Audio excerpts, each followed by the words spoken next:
Thank you so much for tuning in to She's All Over the Place with Katie. That's me. Welcome to She's All Over the Place. We have a very impactful episode for you today, and this is the Women Empowerment Series. And speaking of women empowerment, I have Dana Powers today, and she is so powerful. In addition, she's a new mommy. How cool is that? She's having a baby girl. And, with no further ado, let's just have Dana on. Dana, how are you? I'm so good. Thank you for having me here today. And yeah, I'm due any moment. So when people are hearing this thing right now, I will officially be a mom with a little baby girl. So I'm very excited to hear this and see how I'm feeling then. Yeah, many blessings for you and your new family. And I'm so excited to know you and explore and just witness your journey and the development of it unfolding. It's such an honor. Oh my God. Well, thank you. I'm happy to know you. I'm happy to I feel like we've already been through so like we have known each other for a while now, and I feel like there's been so much growth that's happened, for each one of us and in the world and everything. And to be here like celebrating this kind of thing and having this conversation right now it does feel very special. So thank you for having me. Oh, my pleasure. We've really gotten to know each other intimately, and we'll deep dive into that. But Yeah. we'll talk about that later. But you've really seen parts of me that other people haven't seen. So emotionally, because we've Yeah. worked together with voiceovers, and that's kind of the through line of the topic is voiceovers today. I have a lot of people in entertainment who tune into the podcast, a lot of voiceover artists, and you are a voiceover artist, and you have an impeccable story. You're from California, and we both share loving Shakespeare. And so I would love to hear from you, in a nutshell, where you're from and your journey through your education of Shakespeare and how you got to voiceovers. Oh, yeah, of course. Well, I started doing theater when I was really little. I'm from Northern California, just north of San Francisco. Started theater when I was about 8 years old. And then when I got to high school, that was when I was introduced to Shakespeare. I went to a performing arts high school called Marin School of the Arts. Hamlet was my first piece of Shakespeare that I ever experienced. I played Guildenstern. My best friend and I were Rosencrantz and Guildenstern. And that really opened that up to me. So when I got to college, delved a little deeper, and then I met a woman, Melissa Chelsma. She was one of my professors and directors in college. I went to Cal State Northridge out here in LA. She runs a theater company called the Independent Shakespeare Co with her husband, David Melville. And I joined their company right out of college. I was a part of ISC for about 6 or 7 years. We did free Shakespeare in Griffith Park, as well as they have a studio in Atwater Village, and they were family. I did that for 6, 7 summers and all kinds of different shows we would perform. When I joined the company, they were in Barnsdale Park before I joined. And then when I joined, we moved to Griffith Park, and the audiences went from, 500 to 1,000 to 5,000 people out there. And it was incredible. I had never experienced something like that before. It taught me so much about being a performer. And it was, Shakespeare can be hard for people to get into. It's like a different language. And if you don't have an ear that's tuned to that poetic, language, I like to go, right? It takes, even when you go and see a piece of Shakespeare or whatever it may be, there's like a 15-minute, period in the beginning where you're like, okay, I got to tune my ear to this, right? And there's these timeless themes that I think what's incredible is these kids, these young children would come to the shows experiencing Shakespeare for their first time, and they would understand it better than most of the adults out in the audience because the themes are timeless, right? The characters and the relationships are timeless. That's why Shakespeare can be put in any time period, it's like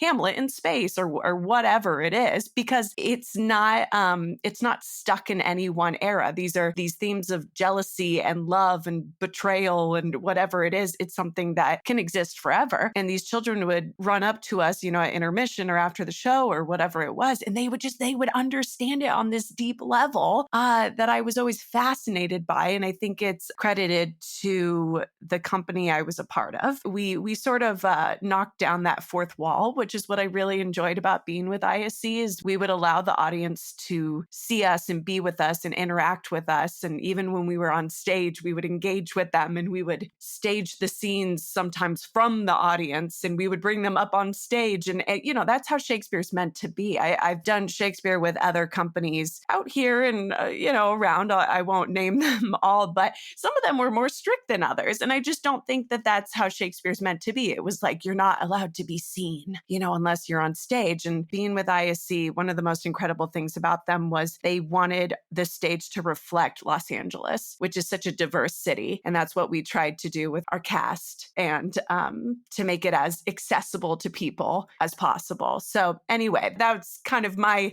journey a little bit with Shakespeare. Voiceover, I was introduced to. Well, before we go there, I have a couple things I want to say about Shakespeare. Oh, okay. Yeah. Okay, first and foremost, thanks for sharing that beautiful journey. And it just makes me understand so much of like when I first met you, I'll never forget at Bill Holmes' studio. And you were just this graceful, innocent, blossoming flower. And you just had this energy of just, it was so healthy and just so calm. And I really appreciated your energy and you as a human being. And like, I understand why your values and how you were like groomed, it's such a privilege and it's so beautiful. Like, the people you were introduced to, the programs you went to, and then the community. And I didn't know, but because we are, have the same interests in Shakespeare. So I'll definitely leave those in the show notes for people so they can go to the links and find out how to get involved in some of those programs because Yeah. it still happens in LA and it's also in New York. They have it in Central Park. And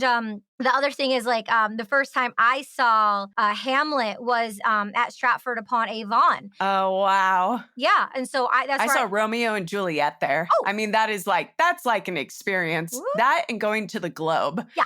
I feel like it is like, those are epic Shakespeare, experiences, theater going experiences. Oh yeah. I'm so happy. I didn't even, now I know like you went there too. I saw when I was there for a Shakespeare program in London, I went to two of Shakespeare's plays at the Globe and then we took a field trip to Stratford upon Avon. And like you said, the diversity of Hamlet and what it is and the costume designer, everyone was wearing Basquiat and everything was like, they incorporated colors and paint. And it was so cool because like I'm a painter. So it was awesome to see like the costume designs of Basquiat there. That was really neat. Love that.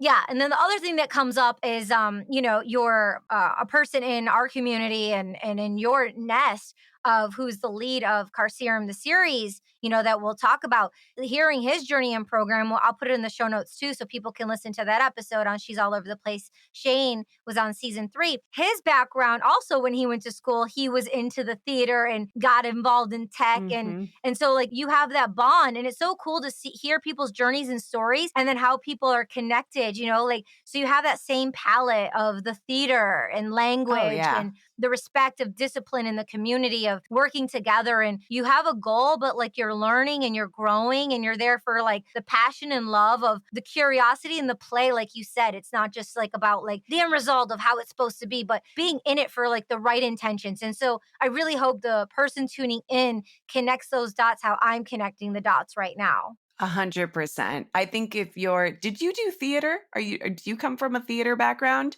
I mean, I know you just said you did these Shakespeare programs, but did you come from stage originally? Not like you did. I definitely did communication in some programs, plays in school, but I didn't go for it like all the way like you and Shane did. But my love was going to the theater. So like, yeah, like, I mean, I've been going since I was a teenager, always going to the Gem Theater in Detroit, and not only just like musicals and Broadways and plays, but operas too. And when I was in London in 5 weeks, I saw 45 productions. Oh my God. In 5 weeks. Sometimes I went twice a day. That's how obsessed I am with theater. So, but I never in New York City, I've always been in TV and film, but I never I haven't been like in a play. Yeah. Yeah. Oh God, that's, theater is just this living, breathing art that is unlike anything else. And I mean, I'm sort of jumping forward to voiceover, but it's there are so many mediums to get into as an actor, and you can love and get involved in so many. But I think theater, I know for me, there's nothing that will ever compare to it. That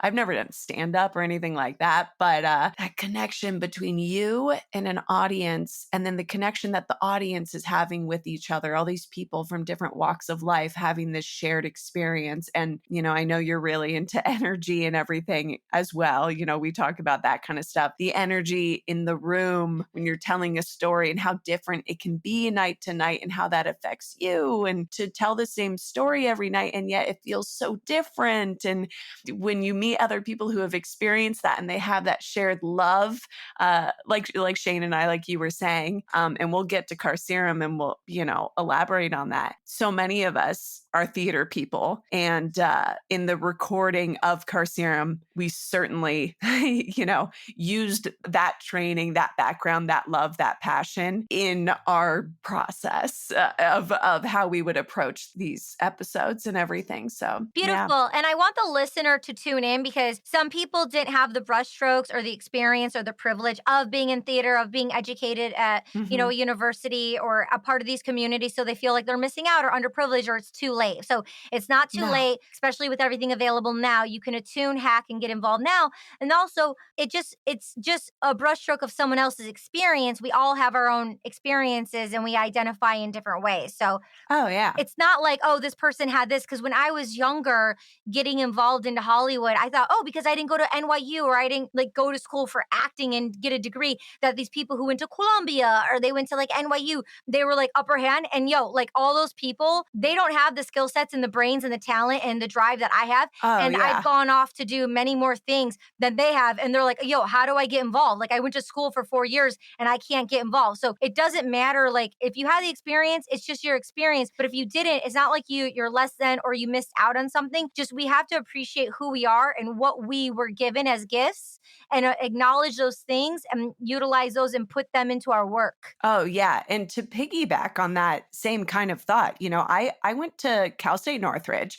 which is not a fancy school by any means. My parents even laughed when I chose that school because they grew up in Lancaster out here in the desert. Okay. And they went to Cal State Northridge for like a semester. It's like a commuter campus kind of school. Okay. Before they went off my dad went to Berkeley, my mom went to Long Beach. Anyway, long story short, not a school that's known for, let's say, like Cal Arts or NYU or Juilliard. Okay. Not a school of that stature. Now, what I discovered though, once I graduated and I was out and I was in the world and I was performing in theaters, I would have cast members who did go to Juilliard, who did go to NYU. We were doing the same shows together. Okay. We were experiencing all the same stuff. And I very quickly learned it doesn't matter where you went, where you studied, or if you even studied. We are all, you fast forward 5 years, you fast forward 10 years, whatever. We are all in the same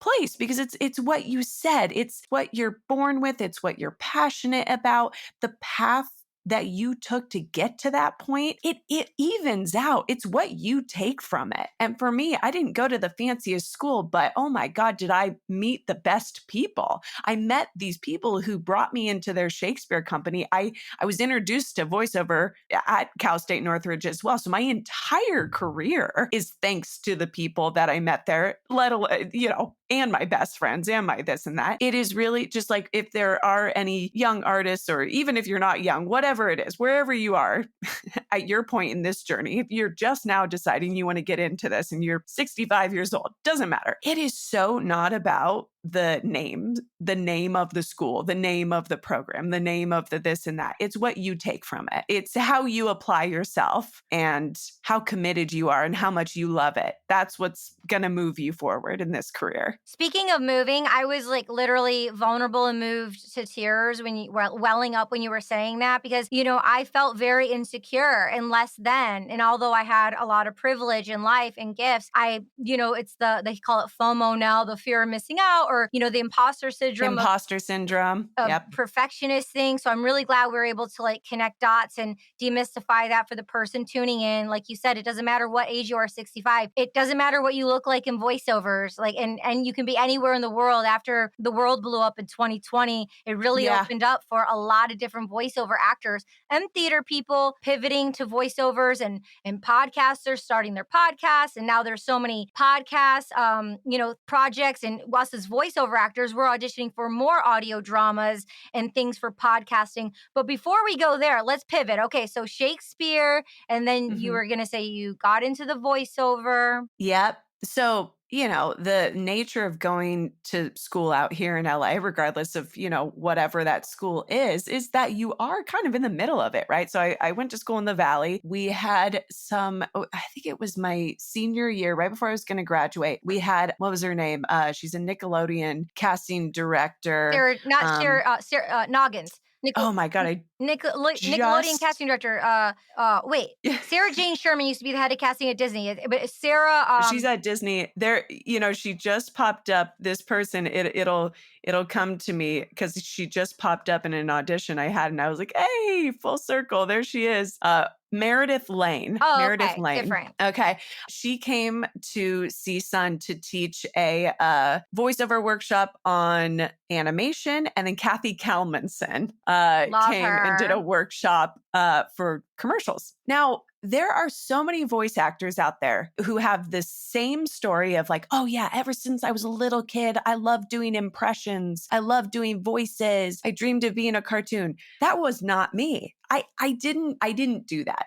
I'm still not a voice actor who does impressions or whatever it is. And that used to make me really self-conscious because I thought you had to be. Like when I got into this, that's kind of all I knew was, well, first of all, I didn't even think about it. So I was introduced to it when I was, 20 years old, 21 years old. Okay. I had never considered voiceover as a career, or even it's like most people you meet who don't know anything about voiceover, they've never thought about the person behind a commercial. They've never thought about the person behind, I don't know, a cartoon or video game or whatever. They don't think about that, especially in commercials, right? So here I am about to graduate college. I know I love theater, right? I know I love acting, but I don't want to move to New York. Like I know myself and I'm like, oh, I'm a California girl. I know I need to move to New York or Chicago or London or something if I want to get into theater. And I know myself. I don't think I want to do that, but I'm not going to worry about it. I'm just going to follow this path. I was like, oh, I'm kind of interested in on camera, but not really. And then all of a sudden, this world of voiceover is introduced to me through these workshops. And I'm like, what is this voiceover thing? Like I had never thought about it. And it just kind of opened up this door. Like it opened up this curiosity in me. And I graduated college and then I just started taking more and more classes. I was doing a lot of theater, but I was just consistently keeping up with the voiceover thing. And then fast forward, all of a sudden it's my entire career and it's what I do. And that was not the trajectory that I ever thought was going to happen. But I think one of the best things that I have done as a performer is I've never had a certain expectation for how my career had to look. I've never, and it's not that I don't, I'm sort of obsessed with setting goals for myself. I'm definitely type A when it comes to making my lists and making my goals and checking off my list and whatever. But I've never painted this like picture that I need to go and fulfill. And I think that has helped me remain really open with just the way that my career naturally was able to unfold. I just kept following what felt good. The flow. They call it the flow. The flow. I was just in my flow and I trust that flow. I knew I love theater, so I did that as much as I could. I knew I was intrigued with voiceover, so I followed that as much as I could. And like I was saying before, I felt like with voiceover that I had to be this person who did characters and impressions and all this stuff. And I was like, oh, that's not me. Am I going to be successful if that's not me? And I've quickly found out, yeah, just by being you can be successful, when it comes to commercials. But then also with video games in animation, naturally, well, it'll keep shifting. But right now, you sounding like you is what's popular, right? Regardless of what corner of voiceover you're in. And that was a comfort to me personally, because I wasn't necessarily the person putting on the characters and whatever, but I found success in all the different genres of voiceover just by being myself and being a good actor and applying the training I had from theater and whatever. And you quickly find out it all blends together. At the heart of it, acting is acting. Whether it's voiceover, it's on camera, camera, it's on stage, it's all proximity, right? Are you on stage out in the park with 5,000 people in the audience? Do you have a camera 3 feet from you? Do you have a microphone 6 inches from you? It's proximity, right? That you're adjusting to. But at the core of it, in your heart, the work that you're applying, the way you're showing up to it is all the same. And it strengthens you as an actor to work in all these different things and be really honest with yourself with which one you're enjoying, right? I think we feel like we have to really enjoy, I felt there was definitely a time period where I was like, oh, I need to enjoy on camera because I'm out here in LA and whatever. And I did it for a little while. And for me personally, I was like, oh, I'm not, my heart's not in it, but my heart is in these other areas. But you got to dip your toe. You got to figure it out. Or maybe it's, for me, it was that I loved creating things with friends when it came to any on-camera work, but the rest of it didn't call to me in the same way that theater and voiceover did. Yeah. Yeah. Thank you. I love the power of the choice. Like you made the Hmm. choice to follow the flow. You made the choice to do what felt good, but you also made the choice to explore different things as a human being, Yeah. and then you were honest with yourself. Then you checked in with yourself. Those are all gems you're laying down. So I hope the person tuning in and listening like understands to trust themselves more, to start messy, because a lot of us don't have authentic relationships with ourselves, like because we're not, being truthful, and we're doing a projection of how we're supposed to be, or people Yeah. pleasing of an expectation that we want. So to dismantle an expectation and get to the basics, like the ABC building blocks, the basics, so we can find that anew again and not shame and blame ourselves for not doing it, or for doing it Hmm. for this way for such a long time, and just to be kind to ourselves and kind of go on a curiosity journey to find out what this new path could look like, and explore. So I Yeah. feel it's really like you're a flower. You're so graceful, and like you just unfold in that way. And it's really, really beautiful, because a lot of people are so detrimental and so pressured Oh, of man. Well, society. comparison is the killer of creativity. Is that what it is? Or Yeah. comparison's the killer of joy? I think all of those apply, don't they? 1000. And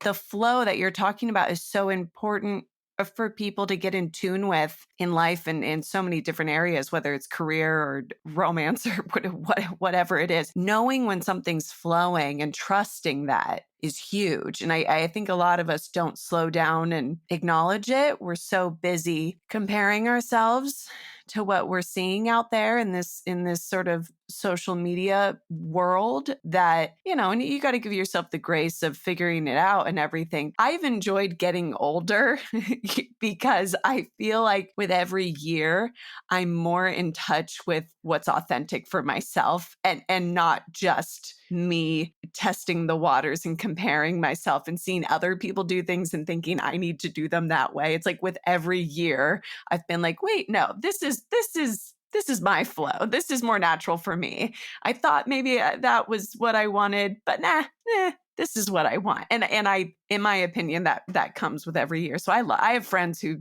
feel very weird about getting older and whatever, but for me, it's, you find your most authentic self with time. With the way you just said it, like I totally feel it in my heart. And like I just turned over a new leaf of my perception of it as well, because I too feel more graceful and happier as the days go on and I get older. Before I was like, oh, when I was 17, I was crying, like, oh my God, I'm gonna be 18, I'm old. And like it's been that way because always the stigma of Hollywood and being useful. But Uh-huh. the way you're right, like I am so empowered at this women empowerment series. We're in the Yeah. 21st century. And as the days go on, I get more and more fired up and excited because I'm attuning to more of who I am that I've always Yeah. wanted to be. And so it's very exciting to feel that instead of the other stuff that doesn't make us feel good. Yeah. Yeah. Yeah. And also for me, in this particular time for me, as I've been pregnant for 9 months and I'm about to truly start the biggest chapter change of my life, witnessing how that has, at least for me, every person has a very different experience with pregnancy and I think taking on this big of a transition in their life. But for me, the self-reflection that has happened here has been incredible. It has, and I think the pandemic is a big part of this as well. It has helped me shed the bullshit that doesn't matter and show me what's important. There's something about being literally a creator of life that very quickly prioritizes what actually matters to you. And I think for me, immediately with my auditions, with everything, I was able to determine what genuinely I cared about and what I just felt pressured to do on top of that. And I prioritized those things. And it's the impending motherhood has been kind of a beautiful blessing for me. And I'm so curious what it'll feel like and look like on the other side of it when I actually do have my daughter here and how that's gonna affect my work. But if what I have felt and experienced for the past 9 months is any determining factor, it's that you really find out what matters to you, what you genuinely enjoy, and how you truly want to spend your time. It's made me feel like a very powerful person. So, A very powerful Powers, Dana Powers. yeah.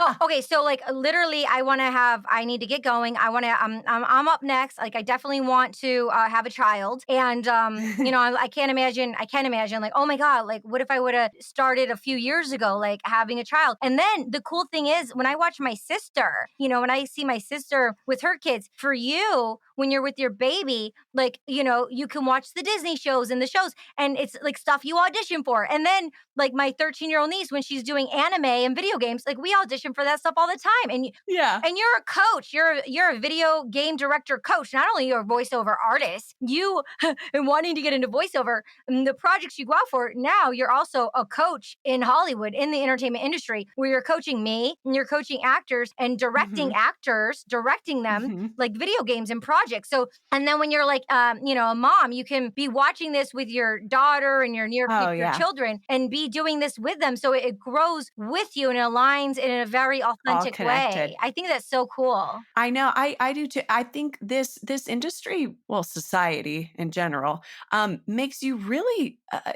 It tries to put this fear in us that when we become parents, that I don't know, we're gonna lose so much of ourselves and our freedom. And obviously, I know that things are going to shift and they're going to change and everything, but I think I've felt like I'm supposed to really be scared of what happens once she's here. But I feel like it's going to give my work more purpose. And I think it's going to, like you said, like even just having her around and watching her grow, I'm going to watch these shows more. I'm going to be more aware of them than I even am now. And I'm going to have her there as my example and my inspiration, right? And I'm going to be able to set an example of what being an artist and a creative and a hard worker is. So I truly believe that becoming a mother is going to make all my work even better. I don't know. People get really scared, I think, as actors. Yeah. Maybe more for on camera, but it's like, I think it just makes us a richer person, a human being, rather, to have these experiences and have that love expand and have that purpose expand and your muse in life, and everything. I think it grows. And so I felt very empowered by the whole Yeah. experience so far. Yeah. 1000%. Two things. Like I remember growing up, it's like boys play video games, and I felt like I was being a lazy loser if I was playing video games. Like, no, that's our Yeah. business. It's like I want to get like Yeah. a Nintendo, whatever, PlayStation. I want to get the system and have someone to play with, and Yeah. yeah. And then the other thing, if I can remember it, is like when I was a kid, I made the choice to have children later on in life because I thought it was either or, right? But Yeah. you That's what I'm you saying. just Yeah. unfolded and expressed how they can align together. Yeah. Well, that's the thing is that we are, if we choose this profession as an actor, we're being told like, oh, well, the moment you have kids, it's going to stop everything. It's going to change everything. You won't physically do this. You won't do this. Da, da, da, da. We're told that so much. And I've been so curious and, I'm not on the other side of it yet, but I've been so curious how it will affect me. I do think obviously there will be a shift in priority and how I approach things will certainly change, but I don't think it has to be all or nothing in the way that we're sort of like told it's gonna be. Like, we really think it's either or, and we're told that. And I think that's really false. And you think of all these incredible women who are mothers and have been mothers for a very long time and have created absolutely amazing things in so many ways. And I don't know, it's not high, like anything else about being a woman in this world. There's so much fear around it. And I just want to be the voice of someone who, for me, I've felt even more empowered, even more inspired. And I truly believe that only grows on the other side of this. And in the way that you find your flow, I feel like this is just like even more so going to teach me about myself and what matters Yeah. again and again and again. Yeah. And I wish that for everyone. Yeah. Yeah. And pivoting into more deep diving of voiceover, because right now we're seeing the thing in all of our reads: authenticity, natural, Mhm. conversational. So while you're doing that, you're going to be more comfortable in who you are as you're unfolding and the truth of your love, your heart center. When we're doing these reads and we're doing these jobs, that you can do that. So your work's going to improve even more because you're just so on the target. Yeah, I certainly hope so. And I've felt that way so far. And it just gives you more to draw from, doesn't it? Yeah. You know, like you and I both know, because we've done so many auditions together, it's like you show up every day with different emotions and different moods and everything. And sometimes our minds can just draw such a blank with, where to pull our inspiration from each day. But I feel like the more love in our lives and the more experiences we have just gives us even more sort of material, the acting toolbox that we pull from each day when we have to show up to the mic or camera or whatever. It expands, right? So Yeah. no, I think it just makes it better and better. Yeah. That's what I hope for. That's what I've experienced thus far. And Yeah. we'll have to do a check-in in 6 months and see how I'm feeling. But Oh yeah, I mean, I definitely want you back on the show. So in the near future, so I would definitely love, we'll to. see what I say on the other side. We're all waiting to hear.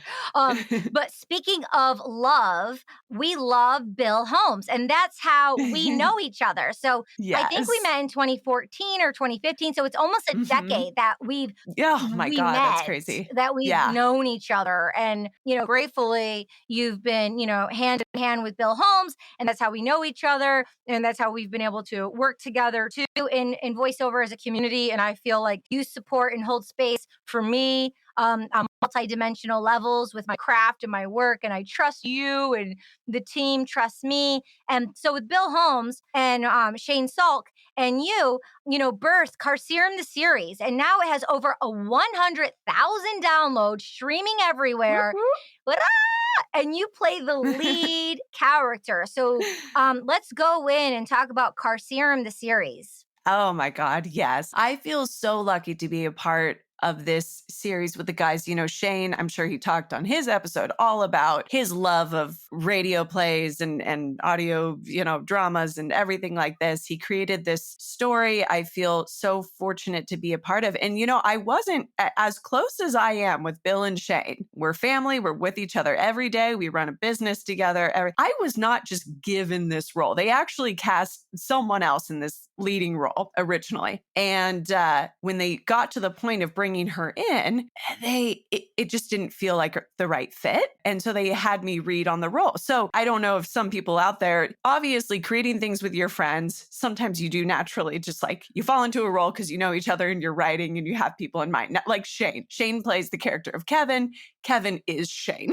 When they were writing this series, they wrote Shane. You know what I mean? Aura, who's the character I play, she wasn't even written for me. I came in and it was just one of those things where the original girl, for whatever reason, didn't suit it. And I found myself in the role. And it is probably one of the most special roles, if not the most special role I've played in my life.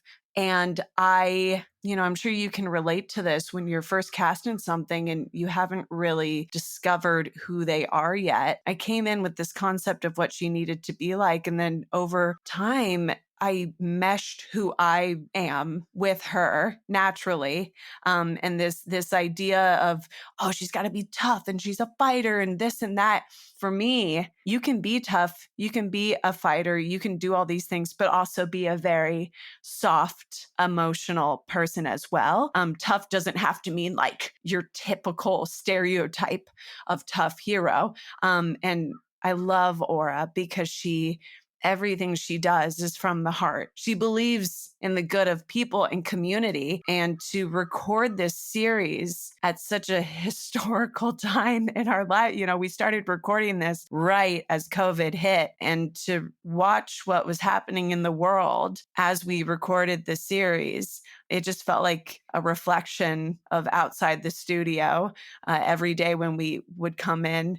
And it was incredible. And that vulnerability of, I think, what we were experiencing just lent itself to the story and the character Cool. a lot. Yeah. I love that. And it's like while you're meshing you with the character Aura, it's like you're exploring the divine feminine and then the Mm-hmm. masculinity, with the character. And Yeah. that's really, Yeah. really beautiful. And then also another thing that comes to me is like, even though the world blew up, like you had this project, and as humans, as creators, our responsibility, like our birthright, is to create. And so no matter with whatever happened, you showed up, the team showed up just to keep, we didn't know what was going to happen, but you just kept going, showed up and created the series. Yeah, it was really cathartic to have something creative to be working on when that was happening in the world. Yeah, Still there were so happening. many. Well, still happening. But Absolutely. yeah. Yeah, and when they wrote this series, obviously, I mean, it's like Shakespeare. Like I was saying about how the themes are timeless. That regardless of what it is, or when it takes place, these themes are timeless. And I remember when the riots were going on in 2020 and everything, I remember showing up to one of the episodes where, my dialogue was just about standing up for, Kevin or someone says to Aura, like, this isn't our fight. This isn't us. This isn't our fight. We need to flee. We need to go. And I'm like, it's all of our fight. We need to show up. And there was just so much. There was so much in the dialogue that it just reflected what was happening. I read it, I read it the year prior. And then when I came back the year later to record it, I was experiencing the words in an entirely different way. And it's how cool is it as an actor to have something that sort of archives that time in your life and what you were feeling then, and your approach to the dialogue then would maybe be so different if you had recorded it a year before or a year later. So when I go back and I hear these episodes, sometimes I'm like, oh my God, my approach with the scene or whatever it was sometimes surprises me. It would be very different if I recorded it now. And I cried a lot while recording this series. I don't know. There was just, it was an intense time, and we weren't afraid to really dig into those emotions. And Bill Holmes directed a lot of these episodes. It was him and Shane, but I trust those guys. I love them very much. And we would get to really intense, raw places. And sometimes we would record something and I would be like, oh, guys, I was crying way too much through that. Or that was way too vulnerable. And they're like, no, it's good. Like we were allowed to go to that place. And yeah, God, what a special experience. So Yeah. I'm really grateful for it. And yeah, I mean, I just want to extend, it's like, because my heart's just like sinking right now. It's just, you felt safe. You love them, and it Mhm. was a safe space. So for the person tuning in to, connect with people, and if you don't have that community and people, it doesn't have to be a bunch of people, but find the people, that you feel safe to share that vulnerability. Even when I say, or you say, or someone says, I have to apologize. No, let's not apologize for showing our emotions. Oh, that was too much. And then someone saying, oh yeah, that's too much. No, no, no. We want to be able to unleash it like an ocean. And Oh really, yeah. I mean, it's what we get to do in life, to fully express as humans, as artists. Like we're primal beings, and then we're domesticated. So break the domestication, break the Yeah. societal norms of how things are supposed to be, because we're evolving and shape shifting. That's why we're on the podcast. That's why we're sharing. And that's why Yeah. you tell the story with Carcerem, the series. So people go to this, fantasy world, and it's a fantasy, and it's going to be in the show notes so everyone can tune in the website and people can look more into that. And I definitely want to give people an opportunity to connect with you on your website and all your social medias and your website will be below. But if you want to share your website, that'd be cool too.